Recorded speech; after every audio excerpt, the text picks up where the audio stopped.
Bien, allez, bonjour à tous. J'espère que vous allez bien. On va se faire un petit point de quelques minutes ce matin sur les événements. Je ne vais pas être aussi long que hier, d'accord. D'abord, première chose, sur la plateforme de cours, je vous ai mis un PDF que j'ai rédigé, d'accord, sur les événements. C'est le PDF que vous avez sous les yeux, d'accord, et qui pourra vous servir pour la suite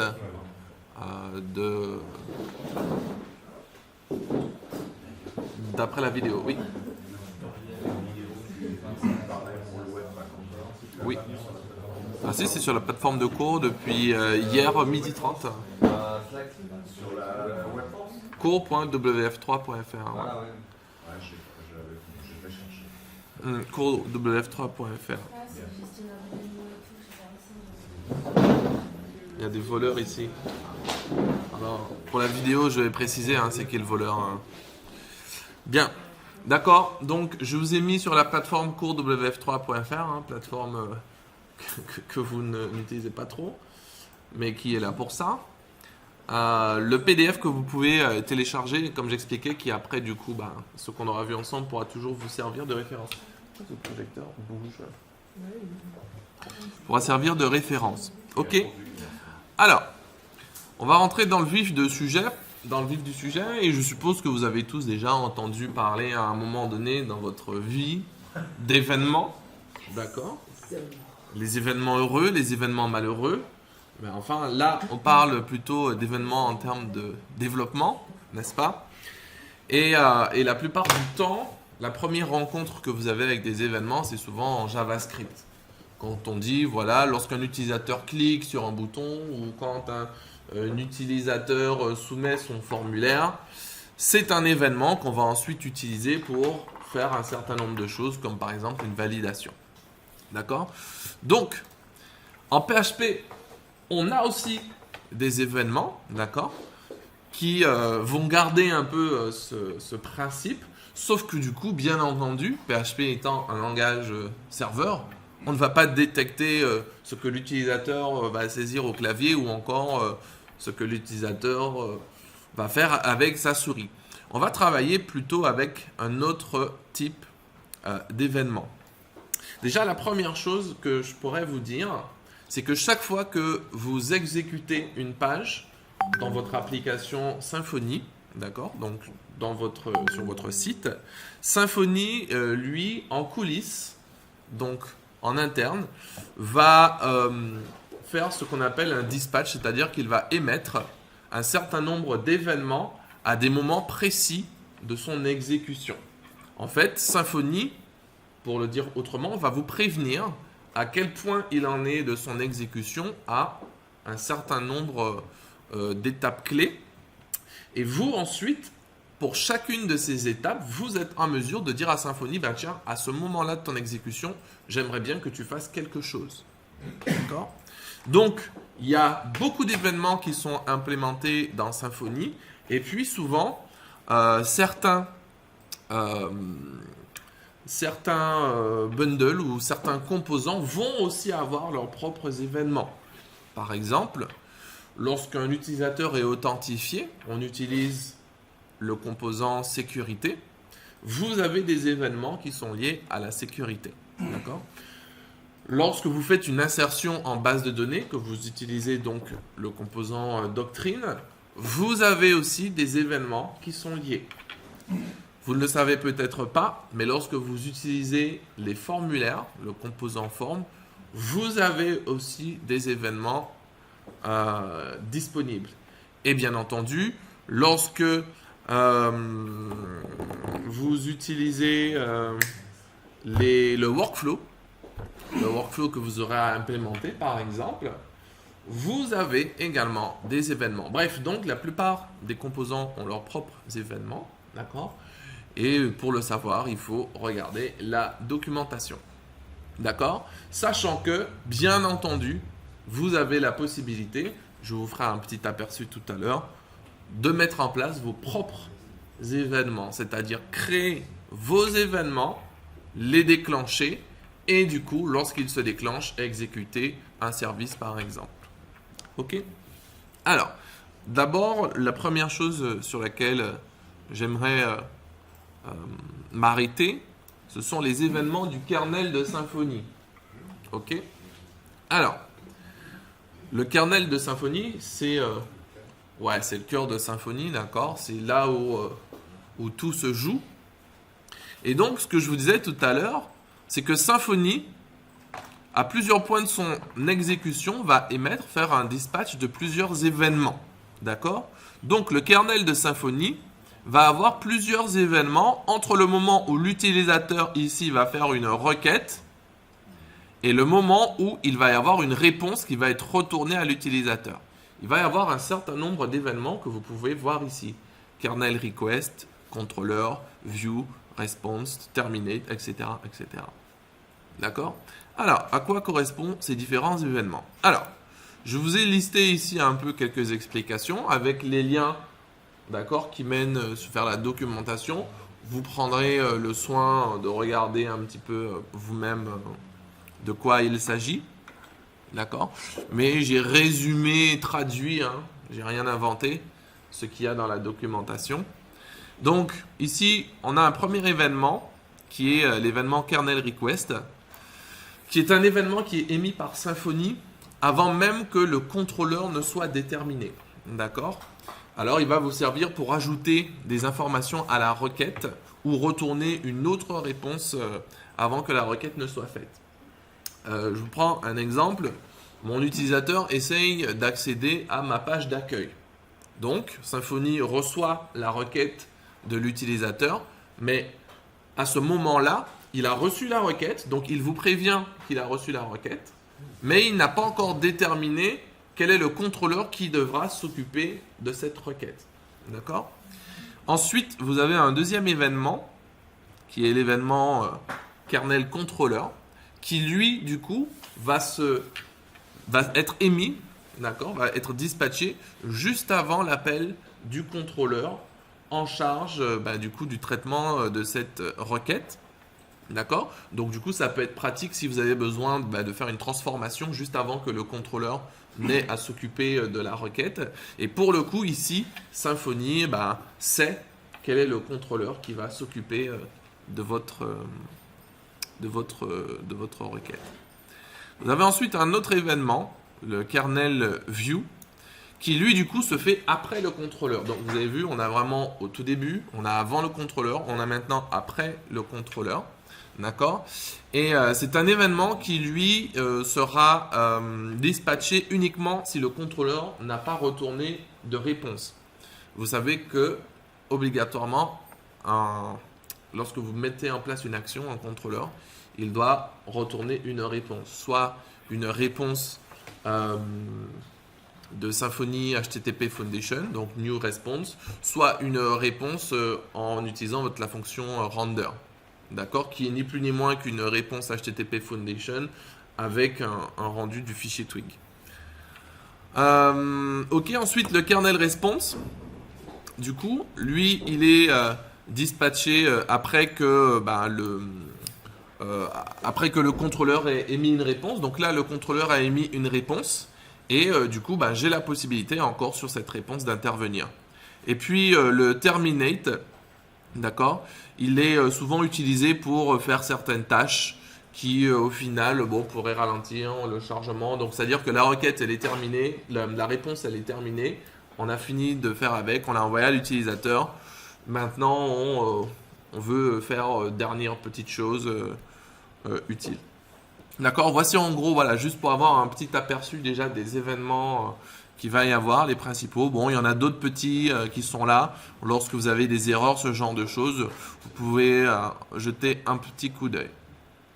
Alors, généralement, ce que je fais sur ce chapitre, pour comprendre un petit peu comment ça fonctionne, je mets en place un petit exercice, d'accord, qui est en fait de mettre en place une modale newsletter.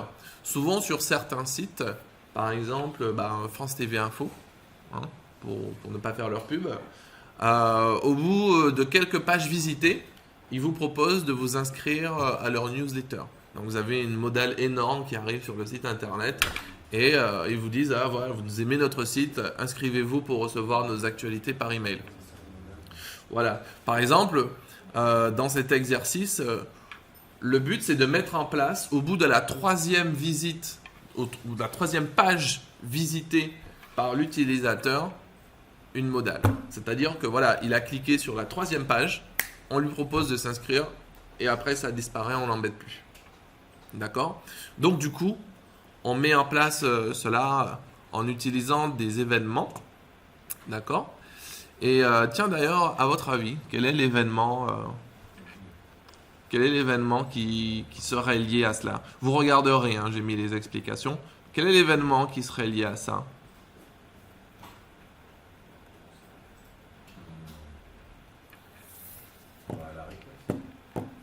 On pourrait effectivement le faire à la request. Lorsque l'utilisateur arrive au moment de la request, on regarde si c'est la première fois, la 2e fois, la 3e fois ou la 4e fois. Et à ce moment-là, je vais déclencher quelque chose qui va faire en sorte que j'ai une modale qui va s'afficher. Effectivement, je peux le faire au niveau de la request et je peux même faire request et réponse. C'est pas obligatoire le réponse.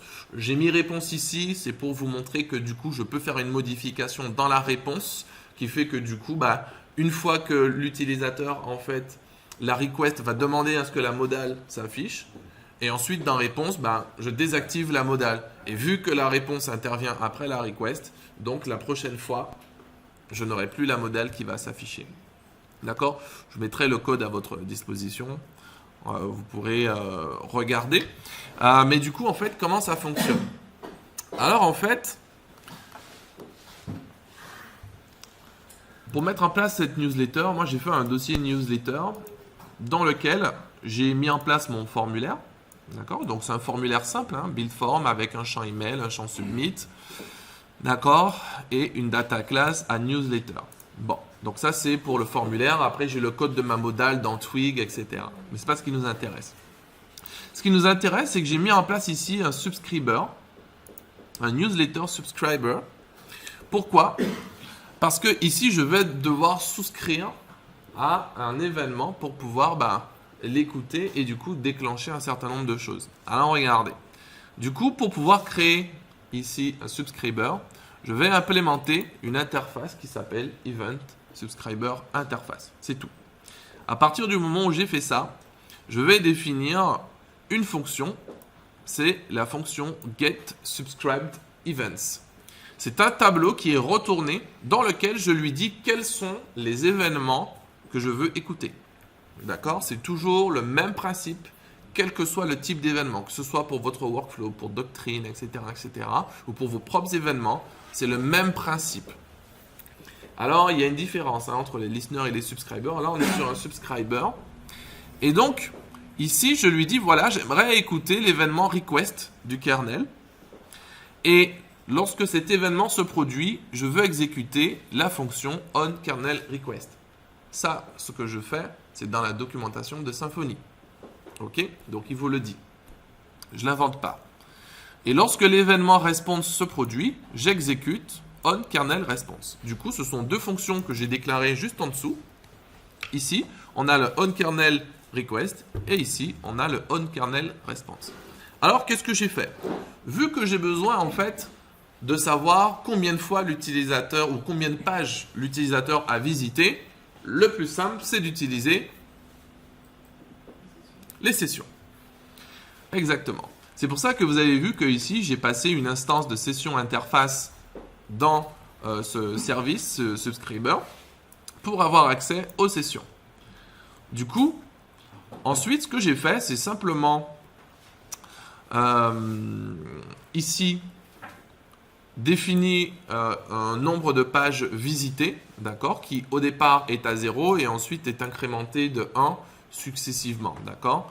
Et ensuite, j'ai mis en place via mes sessions une variable qui prend vrai ou faux en fonction du nombre de pages visitées. En fait, si en session la valeur du nombre de pages visitées est strictement égale à 3, ça veut dire que le mec, bien, c'est la 3e fois qu'il vient.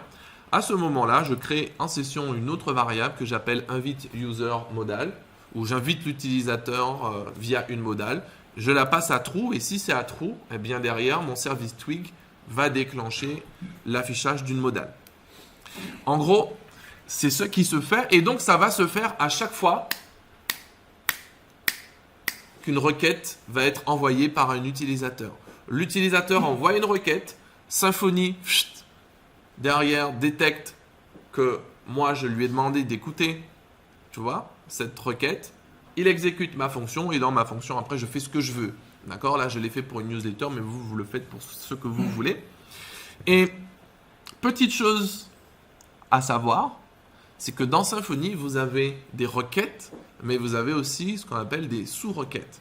Vous avez la requête principale, qui est la requête de l'utilisateur, mais dans cette requête principale, vous avez aussi ce qu'on appelle des sub-requests, des sous-requêtes qui sont faites en interne par Symfony pour son propre fonctionnement. Vous avez des requêtes, par exemple, qui sont réalisées pour votre barre de développement. Souvent, ce sont des requêtes en Ajax. C'est pour ça que vous avez ici un XML HTTP request. D'accord? Et le but, en l'occurrence ici, c'est de ne comptabiliser que les master requests, c'est-à-dire les requêtes qui viennent de l'utilisateur, et de ne pas compter les sous-requêtes de Symfony. Sinon, vous allez avoir un compte qui va aller de 2 en 2 ou de 3 en 3 en fonction du nombre de sous-requêtes qui est effectué. D'accord? C'est une petite subtilité à savoir en fonction de ce que vous aurez à faire dans vos événements. Faites attention parce que vous avez des requêtes et des sous-requêtes. Ok? Et puis ce que j'ai fait, alors mais c'est pas du tout obligatoire hein, parce que j'aurais pu jouer uniquement avec le décompte ici. Mais je l'ai fait juste pour l'exemple. Je peux aussi simplement repasser à faux l'invitation d'afficher la modale dès que la réponse a été faite à l'utilisateur. Puisque à partir du moment où ensuite la réponse elle est terminée, la fois suivante, il n'y aura plus de... Donc ça veut dire que chaque fois, si on déclenche 3 fois le compteur de 3, il va se contacter un modal. Ça veut dire que quand l'utilisateur va fermer ton site et revenir sur ton site, vu que ça passe par des sessions, il aura à nouveau la modale qui va s'afficher. Alors après, on peut imaginer... Ta configuration de cookies. Alors, ça passe par les sessions. Donc, les sessions, c'est pas comme les cookies. C'est côté serveur que c'est enregistré, les sessions. Donc, l'utilisateur n'a pas la main dessus. Et par contre... On peut imaginer, pour pas que ce soit embêtant, qu'un utilisateur qui est connecté ou qui est inscrit, etc., on ne lui propose pas de s'inscrire ou on vérifie s'il est inscrit pour lui proposer. Oui. Non, je me demandais même sans quitter le site en fait. Là, tu passes un user modal, tu la passes à false, mais elle va repasser à true dès que... Non, parce que j'ai mis une stricte égalité. Donc, si c'est 3... Ah oui, d'accord. Ok. Après, ça va être 4, 5, etc. Voilà, après, combien même ça fait un false plusieurs fois, bon, enfin, je m'en tape. Oui, d'accord. Non, mais je croyais que ça faisait en fait un reset, donc il est aussi du nom de... Non, pas du tout. Non. Et le count page, Le count visited page, c'est simplement pour compter le nombre de... quand il a créé ça, c'est pas... Ouais, bien sûr. J'ai créé un count visited page, je l'ai appelé comme ça. Et en fait, le get, la première fois, tu as la possibilité de lui mettre une valeur par défaut, si ça n'existe pas. Donc, la première fois, cette clé n'existe pas, ça retourne 0. Plus 1, donc c'est sa première visite. Quand il va revenir, ce sera plus 2, et ensuite 3. Ah, là, c'est 3, du coup, j'envoie une invitation. J'ai un service Twig qui, derrière, vérifie en session les invitations pour déclencher ou pas, dans une condition, l'affichage de la modale. Ensuite, quand l'utilisateur, ensuite, c'est remis à faux derrière. Et ensuite, quand il passe sur la page suivante, ce sera 4. La condition ne se validera plus jamais, sauf si l'utilisateur, bien sûr, ferme son truc, que la session est supprimée et que il rouvre un nouvel onglet. Tu vas nous montrer à quoi ressemble ton service Twig ou... Si tu veux, bien sûr, ouais, je peux. Donc, le service Twig, ça doit être dans Service Twig. J'ai juste un App Extension. Alors attends, on a pas mal de choses. Donc dans mon service Twig, forcément, j'avais besoin des sessions. Donc pareil, j'ai injecté les sessions ici. OK. Et derrière, ensuite, alors ça, ce sont des fonctions Twig. Alors attends, je dis ça, mais où est-ce que je l'ai mis? Ah voilà, ici. J'ai créé une fonction Twig en fait. C'est même pas un filtre, hein, c'est une fonction Twig que j'ai appelée isUserInvited. Et le isUserInvited, c'est juste en fait le session get invite user modal. Donc du coup après j'ai une condition if is user invited. Donc si c'est true, j'affiche la modale. Sinon si c'est faux, je l'affiche pas. Et dans ton template, ça, du coup, tu le gères comment en fait? Bah, dans mon template, j'ai juste une condition. Template de base, du coup? Alors je crois que de mémoire, c'est dans le layout. J'ai un truc comme ça. Ouais, c'est un render en fait que j'ai fait. Et en fait, si l'utilisateur il est invité, donc c'est-à-dire si en fait la variable en session user invited égale true, à ce moment-là, j'ai fait un render de newsletter controller. Pourquoi? Parce qu'en fait, derrière, dans le newsletter controller, il y a mon formulaire, etc., etc. Ah, il y a déjà tout. Ok? Donc c'est comme ça. Tu peux le faire, ça, avec le contrôleur? Le render du contrôleur, tu génères. Ouais, oui, ouais, c'est ça. Ouais. Mais c'est ce que vous l'avez fait, hein, j'ai vu dans votre cours pour le menu. Ouais. Ah oui. Vous l'aviez fait.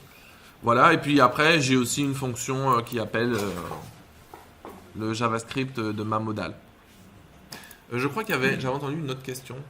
Oui, je me demandais pourquoi t'injectais la session au niveau du constructeur. Enfin, quel était l'intérêt de faire ça plutôt que de le passer dans les paramètres de ta méthode.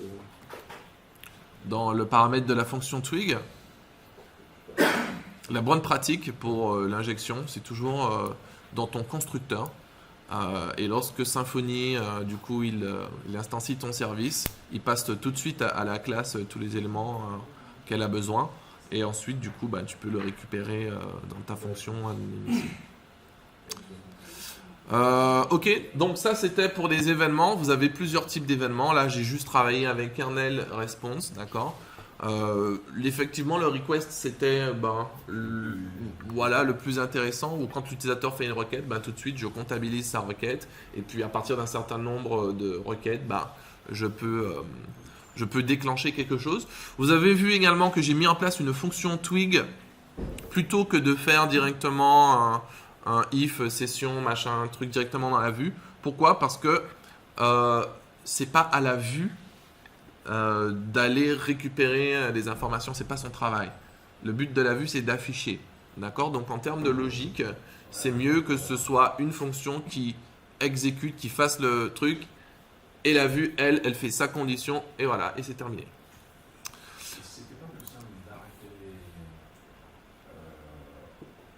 sans la fonction, sans la méthode response, mais avec la méthode request? On pouvait tout faire dans request, exactement. C'est ce que je disais, c'est beaucoup plus simple. Il n'y a pas besoin, dans mon exemple, de la response. Je l'ai juste fait ici à titre d'exemple pour que vous voyez comment, via response, je peux stopper également ce qui a été fait après dans request. C'était juste pour l'exemple, mais tout peut se faire uniquement dans, tout à fait, dans request. Ok, donc ça c'était juste ce petit point. Autre événement que je voudrais vous montrer. Vous avez tout le code, hein, vous avez toutes les explications. Par exemple, entre les sub requests et les master requests, j'ai mis les explications. D'accord. Donc j'explique un petit peu tout ici. Les autres événements que vous avez, le dernier que je vais vous montrer, ce sont les événements qui sont liés à la sécurité. En fait, si vous jetez un petit coup d'œil dans la documentation de Symfony au niveau de l'authentification, si vous regardez, ou vous avez peut-être jamais remarqué, vous avez ici un onglet Security Events. Qui avait déjà remarqué ça? Ouais, une, deux personnes? Trois? 3 sur 15, 16, c'est pas mal. Alors ici, en fait, on vous explique tout ce qu'il y a à savoir sur les événements liés aux composants sécurité, et vous avez la même chose pour d'autres composants. D'accord? Ici, on vous explique que vous avez plusieurs événements, et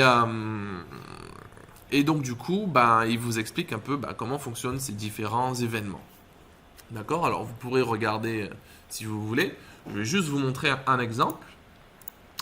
Alors c'est au niveau de mon membre. Donc pareil, au niveau de mon membre, j'ai mis en place un subscriber qui implémente toujours mon event subscriber interface. Ok. J'ai juste récupéré le manager ici de Doctrine qui va me permettre de faire mon persist flush pour enregistrer les données. Ok. Et ici, du coup, l'événement que j'ai écouté, c'est le Security Events Interactive Login. Le Interactive Login, c'est lui qu'on a vu il y a quelques secondes ici. On vous explique que cet événement, en fait, il est déclenché juste après qu'un utilisateur se soit effectivement logué, authentifié sur le site internet. Et il vous explique que vous pourriez très bien écouter cet événement pour pouvoir souhaiter la bienvenue à un utilisateur lorsqu'il se connecte. Donc, ici, là, cet événement particulier permet de savoir si oui ou non un utilisateur s'authentifie. Il a réussi à s'authentifier, Symfony émet cet événement. Lorsque cet événement est émis, je demande à Symfony d'exécuter ma fonction onSecurityInteractiveLogin. Et à partir de là, si je regarde ma fonction, je récupère l'utilisateur via le token d'authentification qui est fourni en entrée par ma fonction par Symfony. OK. Je vérifie bien que j'ai bien un membre, que c'est bon, les données que j'ai. Et à ce moment-là, je vais régler la date de dernière connexion de l'utilisateur. Bon, là, j'ai fait un exemple simple. D'accord? La date de dernière connexion, c'est juste mettre à jour avec le timestamp now, le champ dernière connexion dans la base de données, et je sauvegarde tout avec un flush. Mais on pourrait imaginer, bien entendu, aller dans des choses un peu plus poussées. Donc ça encore, c'est un autre exemple de mise en place des événements dans Symfony, et ça permet de bien compartimenter un petit peu tout ce que vous allez faire en utilisant des services. Et puis, donc vous avez tout ça dans le cours que je vous ai mis, d'accord, que je vous ai vraiment écrit avec amour, n'est-ce pas? D'accord. Donc il y aurait d'autres choses que vous pourrez regarder vous. Peut-être dernier petit point que je ne vous ai pas mis dans le cours parce que je ne le fais pas forcément tout le temps. Vous avez la possibilité de créer vos propres événements dans Symfony. D'accord? Lorsque vous avez des grosses tâches complexes, etc., vous avez la possibilité de créer vos propres événements. Qu'est-ce que j'ai fait? D'abord, j'ai défini tous les types d'événements possibles. Il y a des constantes. Donc, j'ai créé une classe finale. D'accord? Donc, c'est-à-dire, ce n'est pas une classe qui aura pour objectif d'être héritée, ce genre de choses. D'accord? Et dedans, j'ai défini 3 événements. La création d'un membre. Alors, bon, je l'ai fait français-anglais. Hein. C'est pas terrible.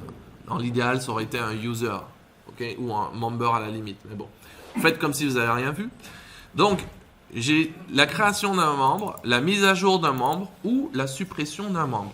Pourquoi? Parce que du coup, lorsqu'un membre est créé, on peut imaginer qu'il y a un système d'inscription sur Slack qui se fasse automatiquement, qu'il y ait, pourquoi pas, derrière une notification qui part par SMS via un service quelconque. Donc derrière, il y a tout un process qui pourrait s'enclencher derrière la création d'un membre. Ensuite, ce que j'ai fait, c'est que j'ai créé un événement membre. J'ai défini ce qu'est un événement membre. Donc, j'ai créé un membre events qui va hériter de event.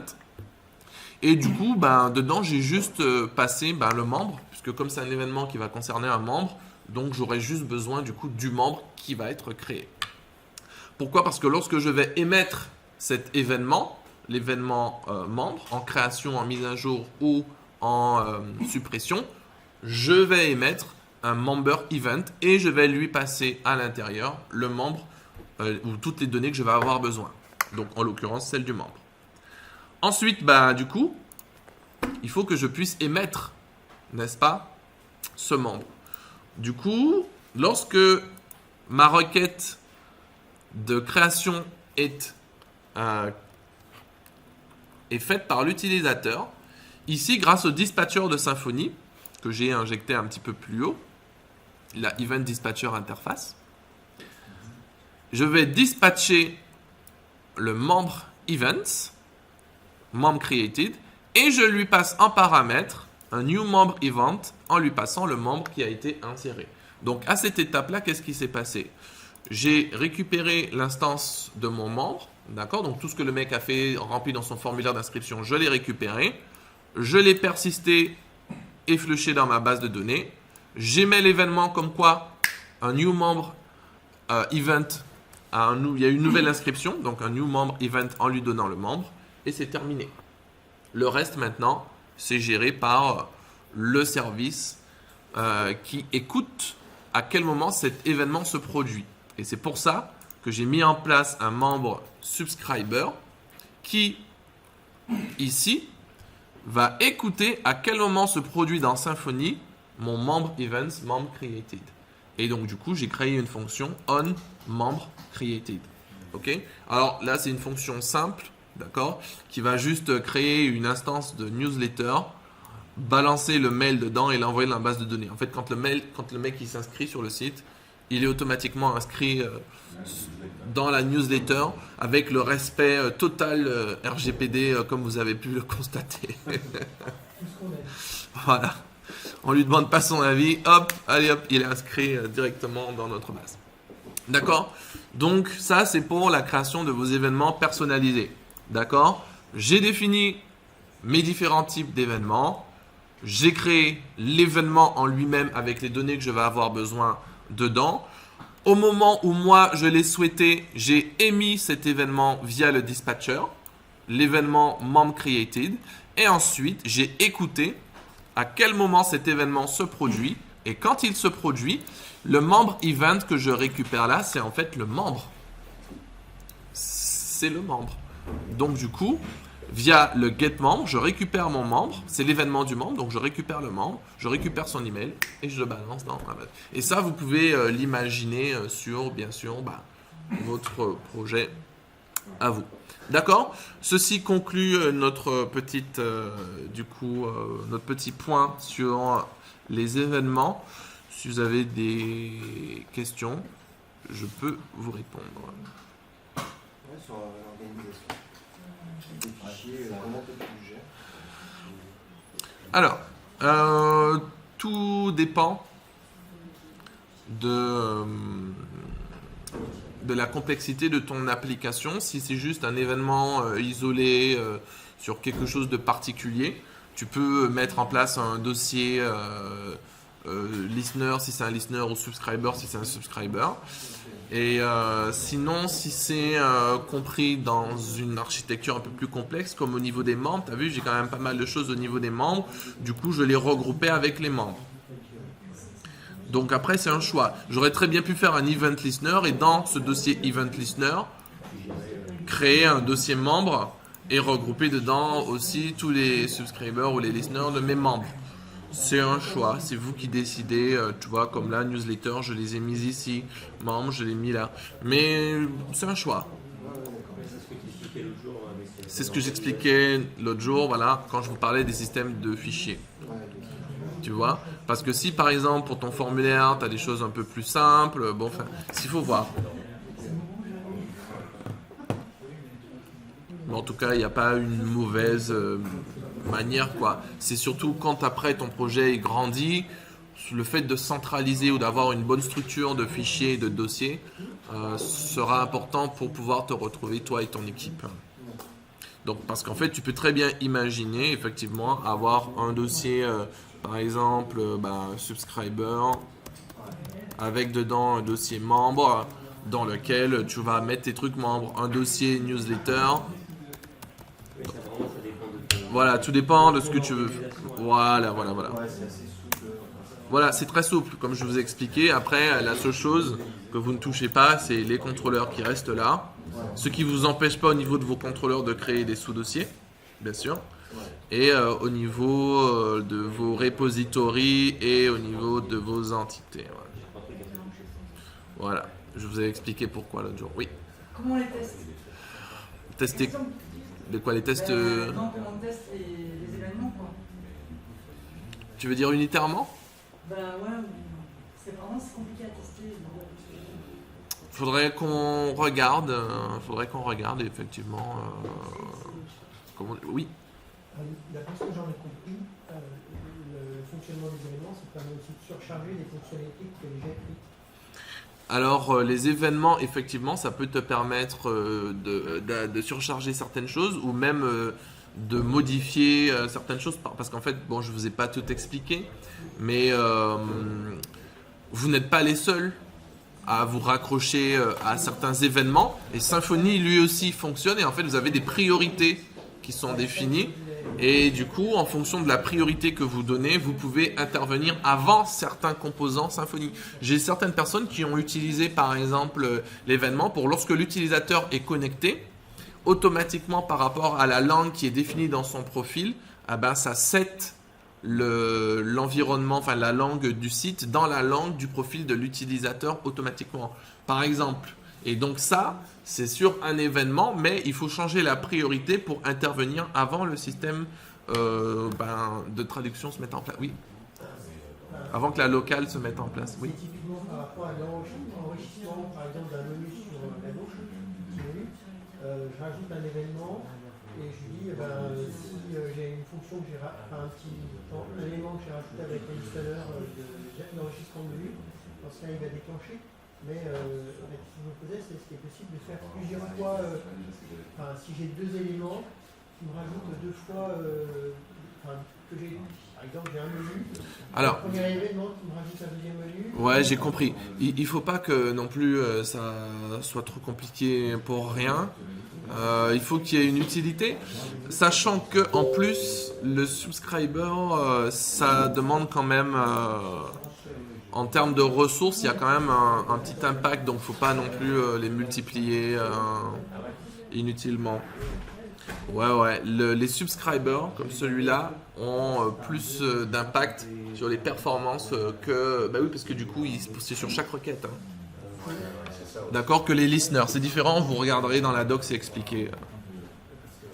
C'est expliqué. Ouais, bah ça se fait sur chaque requête. Donc sur chaque requête, ce code, il est exécuté, quoi. Tu vois? Donc, il faut voir le gain que ça t'apporte.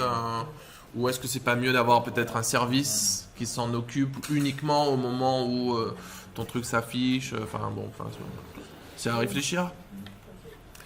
Voilà. Donc, je vous remercie. Je vais vous mettre... donc, le cours, il est déjà sur la plateforme. Et puis, je vous remets la vidéo dans la matinée. Ok, merci. Merci à tous. Merci.